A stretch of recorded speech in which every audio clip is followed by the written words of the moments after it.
Les amis, assalamu alaikum. Qu'est-ce que nous devons faire, nous, la génération d'aujourd'hui? Est-ce que nous sommes obligés de suivre les salafs, comme on nous rabâche tout le temps qu'il faut suivre les salafs salih, ou suivre ce qu'Allah subhanahu wa ta'ala fait descendre jusqu'à nous?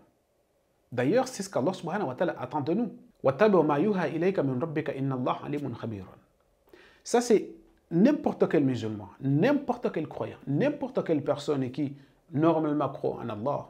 Qu'est-ce qu'il doit faire? C'est suivre ce qui a été révélé jusqu'à lui. Parce que là, nous avons le message d'Allah qui vient jusqu'à nous aujourd'hui. Mais Allah subhanahu wa ta'ala ne nous a pas demandé de suivre une personne, n'importe quelle personne, une personne. Il ne nous a pas demandé de suivre Ibrahim. Non, il nous a demandé de suivre Millat Ibrahim. Il ne nous a pas demandé de suivre ceux qui retournent vers lui. Non.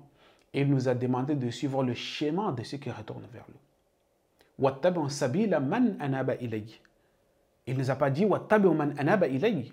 Dans ce cas-là, on allait suivre des personnes. Mais non. وَاتَّبِعُوا سَبِيلَ. Ce qui est question ici, c'est as-sabil. C'est la méthodologie. C'est le schéma. Et ce schéma, c'est quel schéma? Sabil, le schéma tracé par Allah. وَاتَّبِعُوا سَبِيلَكَ. Sabilillah. Mais vous attendez de partout que tous ceux qui ne suivent pas la sunna, la tradition, qui n'acceptent pas les hadiths, ce sont des kuffars. Pourquoi? Parce qu'ils ont dit que nous allons suivre le Coran uniquement. Nous allons essayer de comprendre ce qu'a dit Allah et nous allons suivre. Dans ce cas-là, voyez-vous, ce sont des kuffars parce qu'ils ne suivent pas les salafs. Dans ce cas-là, tout de suite, ce sont des kuffars parce qu'ils ne suivent pas les salafs salih. Et nous devons retourner vers les salafs salih pour que les salafs salih nous ramènent jusqu'à la compréhension, nous amènent jusqu'au messager d'Allah pour que... Non mais attendez.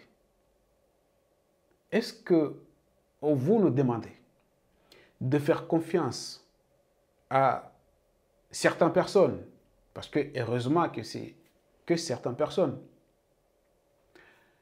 qui affichent leur fierté d'avoir falsifié le Coran, qui nous disent que peut-être le Coran que nous avons entre nos mains aujourd'hui est incomplet. Ce sont ces genres de personnes qui vont nous dire qu'il faut suivre les salafs.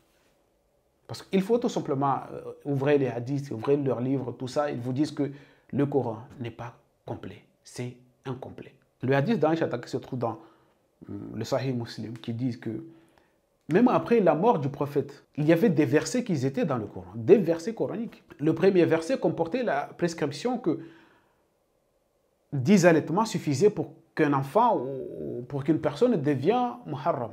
C'était un verset coranique qui disait ça, que pour devenir muharram, il fallait 10 allaitements. Mais derrière, il y a un verset qui a abrogé ces versets, il disait que c'est 5 allaitements et non pas 10. Voyez-vous, ce sont 2 versets.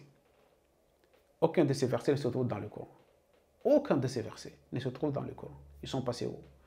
On vient d'accuser des pauvres bêtes que ce sont eux qui les ont avalés. Voilà. Ils ont choisi, ils ont tout fait ce qu'il fallait pour avaler que 2 versets. Ces versets, ils ne se trouvent pas dans le Coran. Aussi, le hadith de Omar ibn al-Khattab, qui dit que s'il n'avait pas peur que les gens allaient dire qu'il a rajouté quelque chose dans le livre d'Allah, il allait rajouter, selon lui ou selon les muhaddithines, des versets qui affirmaient que la lapidation a été pratiquée. La lapidation, ils étaient mentionnés dans le Coran et tout, ainsi de suite. Encore une fois, ces versets ne se trouvent pas dans le Coran. Donc, tout ça, avec leurs histoires d'abrogés et d'abrogeants, ils nous disent que le Coran n'est pas complet. Parce qu'il y a des versets qui, normalement, devaient être, mais ils n'y sont plus. Ni l'abrogeant, ni l'abrogé, walou, ils ne sont pas dans le Coran. Ce sont ces genres de personnes, ces types de personnes, parmi eux, qui, par la suite, inventent tout et n'importe quoi. Ce sont ces genres de personnes que vous nous dites de suivre, ceux qui défendent ces idées farfelues que vous nous dites de suivre, de faire confiance. Faire confiance aussi à des gens qui ont trahi le message d'Allah, ont trahi la mémoire de cet homme. Ce que nous raconte même dans leur tradition, dans leur récit, que après la mort du messager d'Allah, qu'est-ce qu'ils ont fait? Ils ont laissé son corps giser sur son lit de mort. Son dépouille, en ce moment-là, a été abandonné. Par qui? Par ses compagnons les plus proches. Par des personnes qui n'avaient Dieu que lui. Ce qui veut dire que des personnes qui, normalement, devaient tout laisser tomber et s'occuper de lui. Mais non, il est mort, il est mort. On l'a laissé de côté, place au pouvoir. Les Muhajirines contre Al-Ansar, les Mekwa contre les Médinois, à ce moment-là, c'est le pouvoir. La succession. Et depuis ce temps-là, la guerre, la rivalité n'a cessé jusqu'à maintenant. C'est la naissance du mal. Ce sont ces genres de personnes qui par la suite viennent inventer des choses abominables, des choses qui contredisent le Coran et qui les attribuent au messager d'Allah. Ils l'ont trompé dans tous les aspects possibles. Que ce soit de forger des paroles contre le Coran, le message qu'il avait apporté, que ce soit de forger des propos pour les attribuer au messager d'Allah, que ce soit de toutes les qualités. Ils n'ont pas tenu à leurs promesses. Heureusement que c'est certains d'entre eux. Mais aussi, ils nous disent de suivre les salafs, parce que sans les salafs, on est perdu. Ce sont eux-mêmes ces salafs qui s'insultaient ou qui s'insultent jusqu'à maintenant les uns les autres. Ce sont parmi ces salafs qui ont passé leur temps à s'insulter, passé leur temps à inventer des choses. Et juste pourquoi? Crédibiliser le dogme auquel ils adhéraient. Ce sont eux-mêmes ces salafs qui, certains bien évidemment, ordonnaient de faire couler le sang de ses opposants ou de ses confrères. Ce sont ces personnes qui vous nous demandez de les faire confiance et de les suivre. Mais aussi quand on demande quel salaf exactement il faut suivre. Là, cette question n'a pas de réponse. Parce que si vous demandez quel salaf je dois suivre, tu n'as pas de réponse. Parce que chaque personne que tu vas demander, il va dire suivez mes salafs, suivez les prédécesseurs auxquels j'adhère. Quels prédécesseurs? Chaque groupe a ses prédécesseurs. Chaque dogme a ses prédécesseurs. Voyez-vous, les prédécesseurs des chiites n'ont rien à voir avec celles des sunnites. Et même dans sunnites, là, il y a des tonnes de prédécesseurs. Et que par conséquent, chacun taxe les autres de quoi? Des koufars. Traite les autres des déviants. Parce qu'ils ne se conforment pas à leur méthodologie. Donc si vous nous dites de suivre salaf, parce que sans les salaf, nous ne pouvons rien comprendre. Nous n'avons aucune chance d'accéder à une réalité imaginaire de certains de ces salafs. Ce qui veut dire que là, il y a un problème.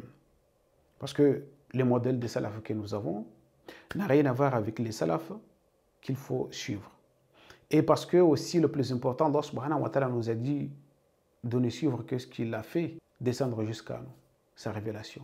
Et il n'a pas dit que tu dois et absolument obligatoire suivre telle personne ou telle personne. Non, il ne nous a pas dit. C'est tout. Suivre le chemin de ceux qui font le retour vers moi.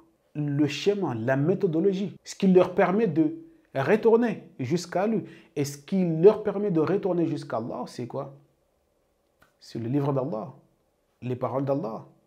Et d'ailleurs, c'est bizarre, parce que personne ne doit retourner chez n'importe qui, des salafs, des messagers. Non, le retour de chez Allah. Ilayya marja'akum jami'an.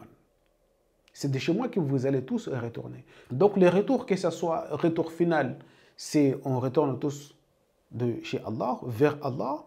Le retour, que ce soit la compréhension de sa religion, c'est on retourne toujours de chez lui parce que ce sont ses propos, parce que ce sont les paroles d'Allah qui contiennent la religion d'Allah. Donc quoi qu'il en soit, le retour se fera de chez Allah, mais pas chez les salafs, pas chez n'importe quel messager, pas chez... Non. وَاتَّبِعْ سَبِيلَ مَنْ أَنَابَ إِلَيَّ وَاتَّبِعْ مَا يُوحَى إِلَيْكَ مِنْ رَبِّكَ. C'est tout. Wassalamu alaikum wa rahmatullahi wa barakatuh.